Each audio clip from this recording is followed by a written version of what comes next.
আমরা দেখেছি অসংখ্য এইচএসসি পরীক্ষার্থী আহত অবস্থায় রয়েছে এবং তারা খুব দ্রুততম সময়ের মধ্যে পরীক্ষাটি যে সামনে দেওয়ার যে ডেটটি প্রকাশিত হয়েছে সেই ডেটে পরীক্ষা দেওয়ার জন্য তারা প্রস্তুত নয়।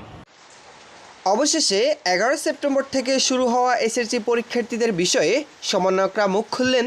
তারা বলেন, অসংখ্য এসএসসি পরীক্ষার্থী এখনও হাসপাতালে ভর্তি। তারা নির্ধারিত ডেটে পরীক্ষায় অংশগ্রহণ করার জন্য প্রস্তুত নয়। বা রানিং এইচএসসি পরীক্ষা দিচ্ছে। আমরা দেখছি যে আমাদের এই ভাইদের একটা আন্দোলন চলছে, সেটির বিষয়ে হয়তো অভিজ্ঞ মহল যারা রয়েছে সিদ্ধান্ত নিবে, কিন্তু সিদ্ধান্ত যদি পরীক্ষার দিকে যায় তাহলে এখানে যারা রয়েছে আমাদের জায়গা থেকে দাবি থাকবে, একজন মানুষ তার দুই চোখ দিয়ে দেখতে পাচ্ছে না, সে হাসপাতালে এখানে কাতরাচ্ছে, তার তো বাকি পরীক্ষাটা দিয়ে পাশ করে যাওয়া সম্ভব না।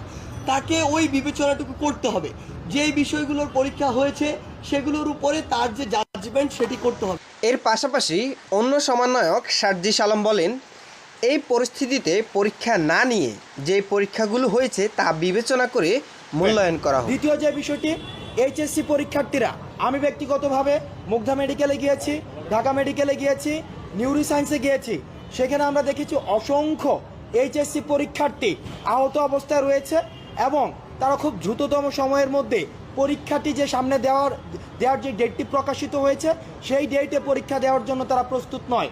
এখন একটি পরীক্ষার জন্য, পাবলিক পরীক্ষার জন্য মানসিক প্রস্তুতির প্রয়োজন রয়েছে, শারীরিক প্রস্তুতির প্রয়োজন রয়েছে এবং এই দেশের সংকটকালীন সময়ে তাদের যে এক ধরনের মানসিক ট্রমার মধ্যে যেতে হয়েছে। আমরা শিক্ষা মন্ত্রণালয়ের প্রতি আহ্বান জানাবো, আপনারা এই বিষয়টি পুনর্বিবেচনায় নিয়ে তাদের সাথে কথা বলে। সমন্বয়করা শিক্ষার্থীদের পরীক্ষার বিষয়টি পুনরায় বিবেচনা করতে বলছে, অর্থাৎ শিক্ষা মন্ত্রণালয়কে শিক্ষার্থীদের দাবির বিষয়টি গুরুত্ব আরোপ করতে বলা হয়েছে। এখন শিক্ষার্থীদের দাবি, তারা বিকল্প পদ্ধতিতে মূল্যায়ন চায়, তারা পরীক্ষায় অংশগ্রহণ করতে চাচ্ছে না।